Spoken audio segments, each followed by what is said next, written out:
الله فلا مضل له ومن يضلله فلا هادي له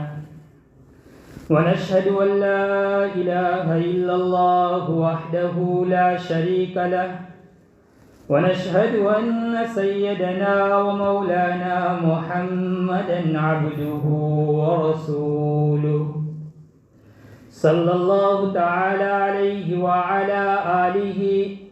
وأصحابه وبارك وسلم تسليما كثيرا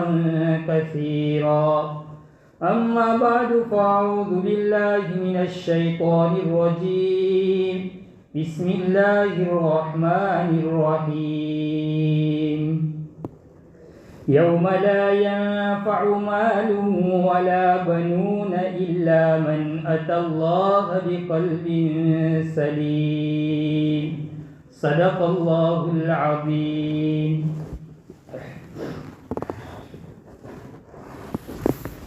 محترم دوستوں اور بزرگوں،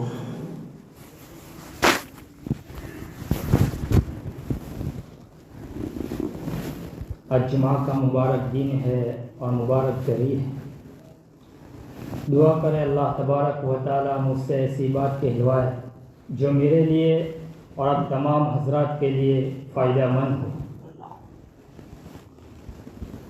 اور ہمیں اپنی زندگی میں اس کے اوپر عمل کرنے والے بنائے.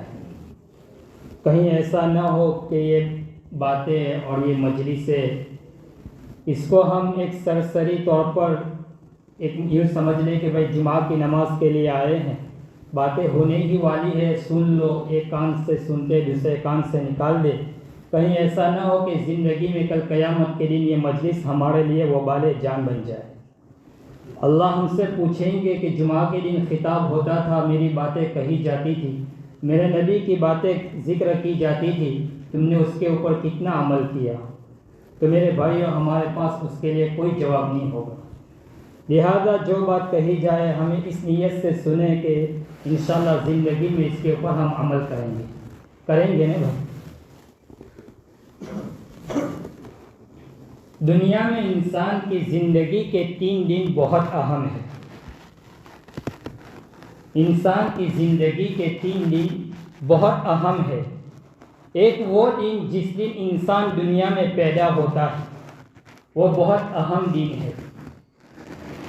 اس لیے کہ جس نے دنیا کے اندر میں قدم رکھا اس کو اپنے مسائل، اپنی پریشانیاں، حالات، شیطان، نفس کا مقابلہ کرنا ہے. اسی لیے نبی اکرم صلی اللہ علیہ وسلم نے فرمایا کہ دنیا میں انسان جب پیدا ہوتا ہے تو اس کے بارے میں نبی اکرم صلی اللہ علیہ وسلم نے کچھ سنتیں، کچھ ہدایتیں اور کچھ باتیں ذکر فرمائی ہے. اللہ کے حبیب علیہ السلام نے فرمایا کہ جب انسان دنیا میں پیدا ہوتا ہے تو اس کے ایک کان میں اذان کہی جائے، دوسرے کان میں اقامت کہی جائے، اس کی تحنیک کی جائے، اور فرمایا اس کا عقیقہ کیا جائے، اچھا نام رکھا جائے. اس کے بعد اس کو اللہ کے حوالے کر کے اس کے لیے دعا کی جائے. تو انسان کی زندگی کا ایک بہت اہم دن جو ہے وہ اس کی ولادت کا دن ہے. جب وہ دنیا کے اندر میں قدم رکھتا ہے، آنکھیں کھولتا ہے، یہ بہت اہم دن ہے. انسان کی زندگی کا دوسرا سب سے اہم دن وہ ہے موت کا دن. یوم الموت یعنی موت کا دن ہے، بہت ہی اہم دن ہے. اس لیے کہ اب اس دنیا کے اندر میں آیا ہے، اب دیکھا جائے گا کہ وہ اللہ کی مرضیات کے مطابق اپنی زندگی گزارتا ہے یا نامرضیات کے اوپر چلتا ہے. اب دیکھا جائے گا کہ وہ اللہ کے حکم کے مطابق عمل کرتا ہے یا اپنے نفس کے تابع چل کر زندگی گزارتا ہے. اب فیصلہ ہونے والا ہے. جب انسان آنکھیں بند کر دیتا ہے اور آنکھیں بند ہو جاتی ہے اور مائک سے آواز آ جاتی ہے کہ فلاں ابن فلاں کا انتقال ہو گیا، تو اب فیصلہ ہونے والا ہے کہ کیا وہ دائمی جنتی ہے یا دائمی جہنم ہے. اب اس کا فیصلہ ہونے والا ہے. کیا وہ ناری ہے، کیا وہ جنتی ہے، اب اس کا فیصلہ ہونے والا ہے۔ اسی لیے جناب رسول اللہ صلی اللہ علیہ وسلم نے ارشاد فرمایا الاعتبار بالخواتم، اعتبار خاتمے کا ہے، اعتبار خاتمے کا ہے۔ غزوہ خیبر کا موقع ہے، نبی اکرم صلی اللہ علیہ وسلم فرما رہے ہیں ایک آدمی ہے، بڑے بہادری کے ساتھ جنگ کر رہا ہے اور لڑتا جا رہا ہے، مسلمانوں کے ڈیفنس میں مسلمانوں کی طرف سے لڑ رہا ہے۔ صحابہ کرام رضوان اللہ تعالی علیہم اجمعین نے جب اس آدمی کو دیکھا تو صحابہ نے فرمایا اللہ کے رسول یہ تو پورا جنتی معلوم ہوتا ہے، یہ تو مسلمانوں کی طرف سے لڑ رہا ہے۔ جب صحابہ نے اس طرح کا جملہ کہا تو نبی اکرم صلی اللہ علیہ وسلم نے فرمایا انہ من اہل النار، فرمایا یہ جہنمی ہے۔ صحابہ تعجب سے نبی اکرم صلی اللہ علیہ وسلم کی طرف دیکھنے لگے، فرمایا یہ تو مسلمانوں کی طرف سے لڑ رہا ہے اور بڑی بہادری کے ساتھ لڑ رہا ہے، اور اللہ کے رسول صلی اللہ علیہ وسلم اس کے بارے میں فرما رہے ہیں انہ من اہل النار۔ ایک صحابی نے جب یہ بات اللہ کے رسول کی سنی تو وہ اس شخص کے پیچھے ہو گئے کہ میں وہ دیکھتا ہوں، فرماتے ہیں جب وہ رکتا ہے تو وہ صحابی بھی رکتے ہیں، جب وہ چلتا ہے تو صحابی بھی چلتے ہیں۔ وَإِذَا وَقَفَ وَقَفْتُ وَإِذَا مَشَى مَشَيْتُ، فرماتے ہیں جب وہ رکتا تو میں بھی رکتا اور جب وہ چلتا تو میں بھی چلتا۔ یہاں تک کہ وہ بڑے بہادری کے ساتھ لڑ رہے تھے، مشرکین کی طرف سے حملہ ہوا، ایک تیر اس کو لگا جس کو وہ برداشت نہیں کر سکا اور اس نے اپنی تلوار کو یوں سیدھی رکھی اور اس کے اوپر وہ سو گیا اور خودکشی کر لی۔ وہ صحابی جس نے یہ عمل دیکھا دوڑتے ہوئے نبی اکرم صلی اللہ علیہ وسلم کے پاس آئے، فرمایا اشہد انک یا رسول اللہ، میں گواہی دیتا ہوں کہ آپ اللہ کے رسول ہیں۔ فرمایا کیا مسئلہ ہوا؟ فرمایا جس کے بارے میں آپ نے جہنمی کہا تھا، فرمایا وہ مرتے وقت اس نے ایسا عمل کر لیا جس کا وہ جہنم میں جانے کا مستحق ہو گیا۔ نبی اکرم صلی اللہ علیہ وسلم نے حضرت بلال سے فرمایا بلال جاؤ اعلان کر دو کہ اللہ تو اپنے دین کا کام تو فاسق و فاجر سے بھی لے لیتا ہے، اللہ اپنے دین کا کام فاسق اور فاجر سے بھی لے لیتا ہے۔ حضرت بلال سے کہا کہ جاؤ اعلان کر دو۔ کیسا کام کر لیا اس نے؟ وہ تو مسلمانوں کی طرف سے لڑ رہا تھا اور بڑی بہادری کے ساتھ لڑ رہا تھا، لیکن آخر میں اس نے کیسا کام کر لیا، لیکن اللہ نے اس سے بھی کام لے لیا۔ بخاری کے درس میں حضرت شیخ حنیف صاحب دامت برکاتہم العالیہ نے حضرت شیخ یونس صاحب جونپوری رحمۃ اللہ علیہ کی ایک بات نقل کی، فرمایا ہمیں حدیث کے اندر میں اسی جگہ کے اوپر حضرت شیخ یونس صاحب نے یوں فرمایا تھا کہ اللہ تبارک و تعالیٰ کو فاسق اور فاجر سے بھی اپنے دین کا کام لے لیتا ہے، لہذا دین کی خدمت کرنے والے، دین کے کام کرنے والوں کو کبھی ناز نہیں کرنا چاہیے، کبھی تکبر نہیں کرنا چاہیے، کبھی فخر نہیں کرنا چاہیے کہ میں پڑھا رہا ہوں، میں تبلیغ کر رہا ہوں، میں دین کا کام کر رہا ہوں، میں مسجد اور مدرسے کی ذمہ داری اٹھا رہا ہوں، فرمایا میں لوگوں میں مصالحت کرا رہا ہوں۔ فرمایا دین کے کام کرنے والوں کو کبھی بھی ناز اور تکبر نہیں کرنا چاہیے، ان کو تو یہ فکر ہونی چاہیے کہ کہیں ایسا نہ ہو کہ کسی فاسق اور فاجر کی فہرست میں ہمارا نام نہ ہو۔ ہمیں ڈرتے رہنا چاہیے۔ فرمایا حق تعالی شانہ اگر تم سے دین کی خدمت لے، تم سے دین کا کام لے تو اس کے اوپر اگر ادا ہو جاتا ہو تو اس کے اوپر شکر ادا کرنا چاہیے کہ رب کریم تو نے مجھ سے دین کا کام لیا، یہ تیرا فضل ہے کہ تو نے میرا انتخاب فرما کر تیرے دین کا کام، تیرے دین کی اشاعت کا کام تو نے مجھ سے لے لیا، امت کی ضرورت کا کام تو نے مجھ سے لے لیا۔ فرمایا ڈرتے رہنا چاہیے۔ تو میرے بھائیوں یہ دوسرا دن بہت اہم ہے انسان کی زندگی کا۔ ایک دن تو وہ ہے جس وقت اس نے دنیا کے اندر میں قدم رکھا، اور دوسرا دن وہ ہے جو سب سے اہم دن ہے کہ جس وقت اس کی موت ہوگی۔ علامہ راضی علیہ رحمہ بہت بڑے مفسر گزرے ہیں، بہت بڑے مفسر گزرے ہیں۔ جب ان کا مرض الوفات کا وقت آیا اور وہ اسی حالت کے اندر میں ان کی آنکھیں بند ہو چکی تھی اور وہ اپنے آنکھوں کے اندر میں ابھی ان کی سانس چل رہی تھی، فرمایا لا لا لا۔ پاس میں جو بیٹھے ہوئے ان کے جو مریدین تھے، جب ان کو کچھ افاقہ ہوا تو پوچھنے لگے حضرت آپ کیا بول رہے تھے لا لا لا لا؟ فرمایا شیطان میرے پاس آیا اور مجھے یوں کہنے لگا ساری زندگی میں نے تجھے پھنسانے کی کوشش کی، ساری زندگی میں نے تجھے پھنسانے کی کوشش کی لیکن تو بچ گیا۔ فرمایا میں کہہ رہا تھا لا لا لا، ابھی نہیں بچا جب تک کہ ایمان پر خاتمہ نہ ہو جائے۔ بہت بڑے مفسر ہے علامہ راضی علیہ رحمہ، فرمایا میں یوں کہہ رہا تھا لا لا لا جب تک کہ میرا ایمان پر خاتمہ نہ ہو جائے اور میری زبان سے یہ نہ نکل جائے لا الہ الا اللہ محمد الرسول اللہ، فرمایا تب تک میں تیرے پردے سے نہیں پھنسا۔ اسی لیے جناب رسول اللہ صلی اللہ علیہ وسلم آپ بار بار اپنے مرض الوفات میں فرما رہے تھے اللہم الرفیق الاعلی، اللہم الرفیق الاعلی، اللہم الرفیق الاعلی۔ آخری مرتبہ جب آپ نے اللہم الرفیق الاعلی پڑھا تو آپ کا ہاتھ گر گیا۔ قرآن کریم کے اندر میں اللہ تعالیٰ فرما رہے ہیں وَاعْبُدْ رَبَّكَ حَتَّى يَأْتِيَكَ الْيَقِينُ، یہاں یقین سے مراد یقین بمعنی موت ہے، یقین بمعنی موت ہے، اس لیے کہ دنیا کے اندر میں شریعت کے سارے مسائل میں اختلاف ہو سکتا ہے لیکن موت کے بارے میں کسی کا اختلاف نہیں ہے، موت کے بارے میں کسی کا اختلاف نہیں ہے۔ اور وعبد کے معنی یہاں عبادت نہیں ہے، یہاں وعبد بمعنی ایمان ہے۔ فرما رہے ہیں کہ انسان شریعت کے اندر میں اختلاف ہو سکتا ہے کہ اگر انسان کے اوپر 5 نمازوں کا وقت ایسے گزر جائے کہ اس کے اوپر بے ہوشی طاری رہی تو اس کے اوپر 5 نماز معاف ہو جائے گی، اور اس 5 نماز کے اندر میں اگر اس کو ہوش آ گیا تو اس کو قضا کرنی ہے۔ اسی طرح رمضان مبارک کے چاند نظر آتے ہی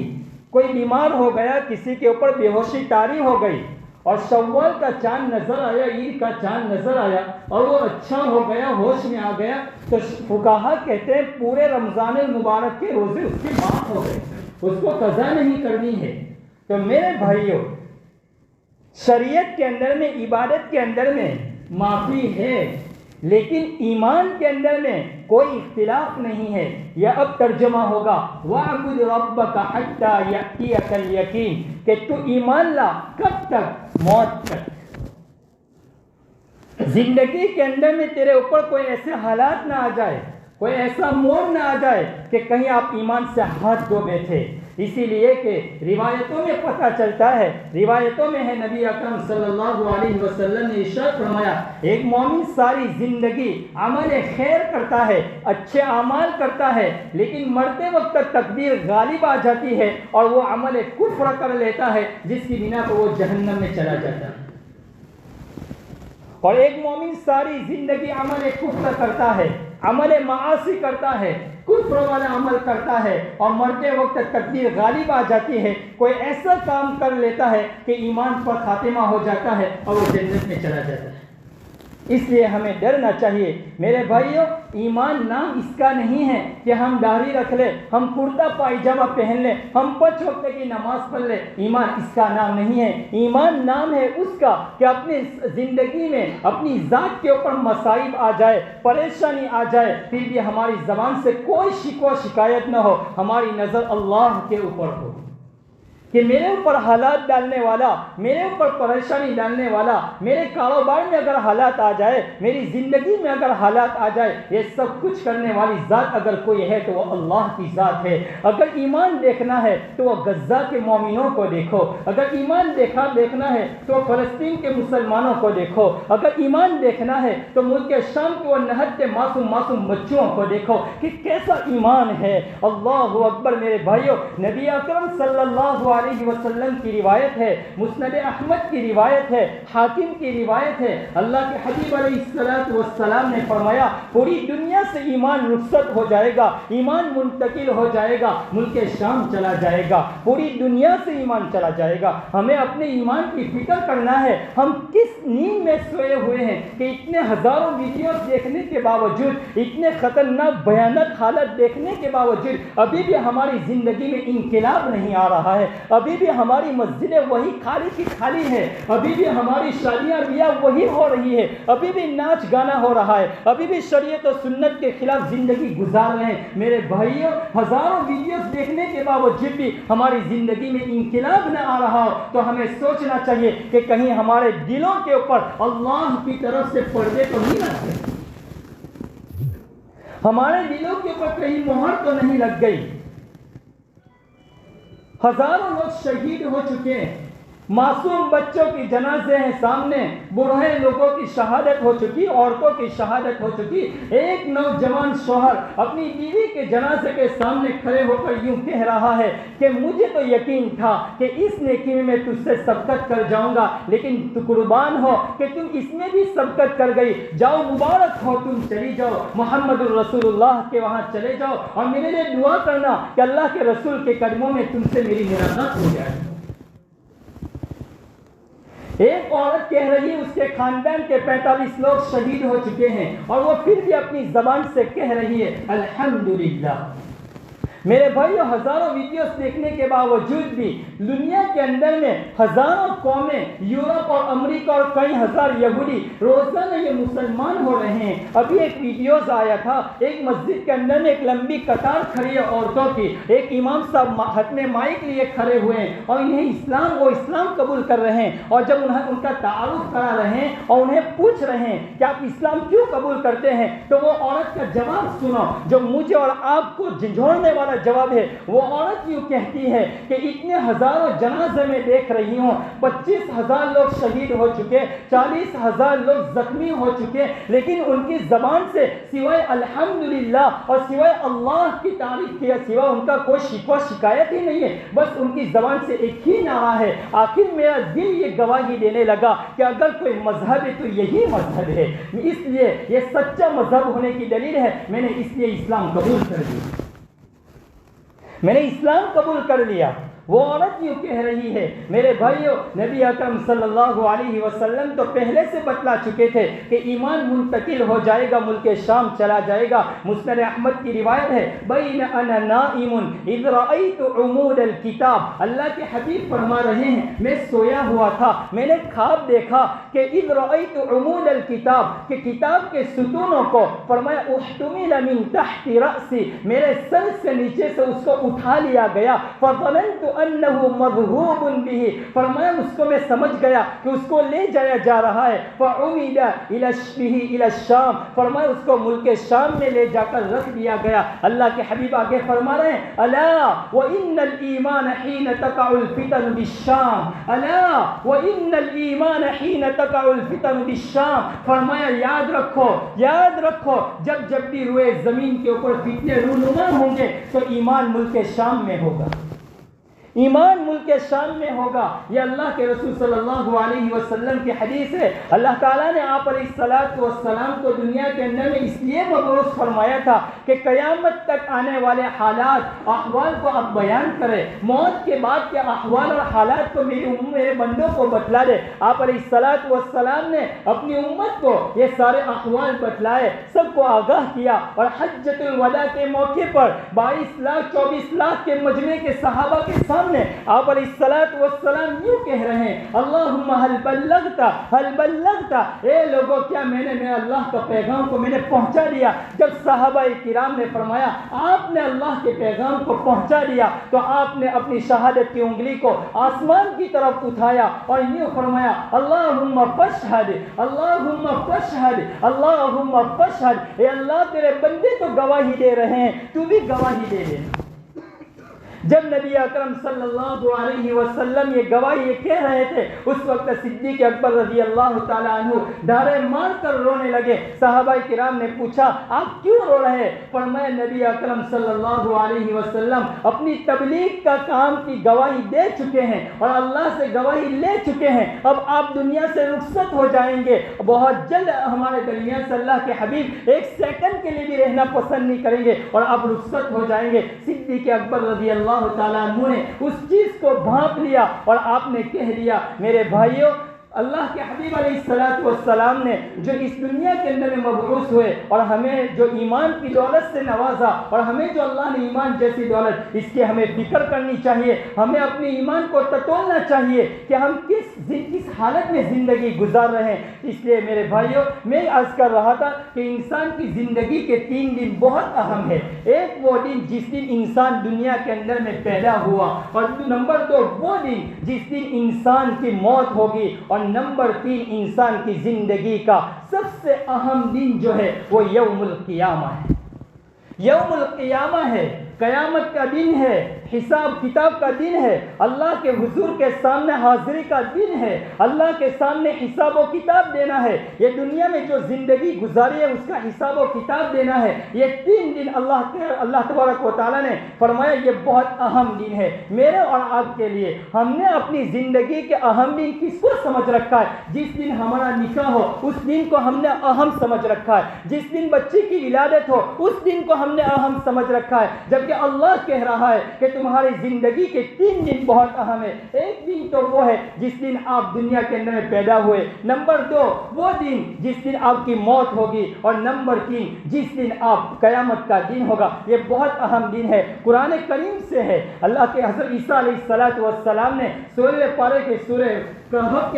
مریم کے اندر میں والسلام علی یوم ولدت ویوم اموت ویوم ابعث حیا، یہ عیسیٰ علیہ السلام کی بات ہے جس کو اللہ نے قرآن کریم میں نقل فرمائی۔ اور ایک قرآن کے پڑھنے والوں، تمہاری زندگی کے 3 دن بہت اہم ہے۔ عیسیٰ علیہ السلام کہہ رہے ہیں اللہ جس دن میں پیدا ہوا اس کو تو سلامتی والا بنا دے، والسلام علی یوم ولدت ویوم اموت، جس وقت میری موت ہو اللہ اس دن بھی تو سلامتی والا بنا دینا، ویوم اموت ویوم ابعث حیا، اور جس دن تو دوبارہ ہمیں زندہ کرے گا اس دن کو بھی تو ہمارے لیے سلامتی والا دن بنا دینا۔ ہمارے زندگی سے ایک موقع تو ختم ہو گیا جس دن ہم پیدا ہوئے تھے، ابھی ہمارے پاس 2 موقع ہیں، ان 2 موقع کو غنیمت سمجھو، اللہ کی رضا والی زندگی گزارو، اور اللہ کو ایسی زندگی گزار کر پیش کرو کہ میرا رب راضی ہو جائے، اللہ ہم سے راضی ہو جائے۔ واہ میرا بندہ واہ، تو بڑی بڑی بہترین زندگی گزار کر آیا ہے۔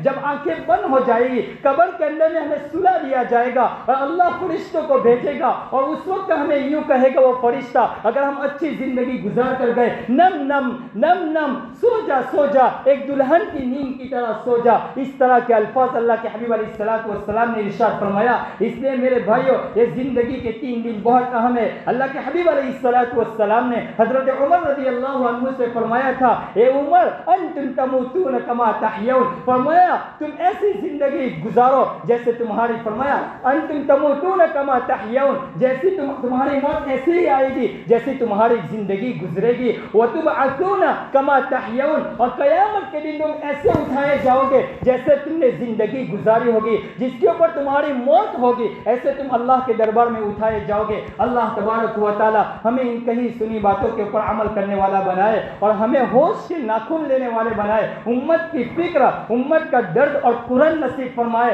اور مسجدوں کو آباد کرنے والے بنائے۔ وآخر دعوانا الحمدللہ رب العالمین۔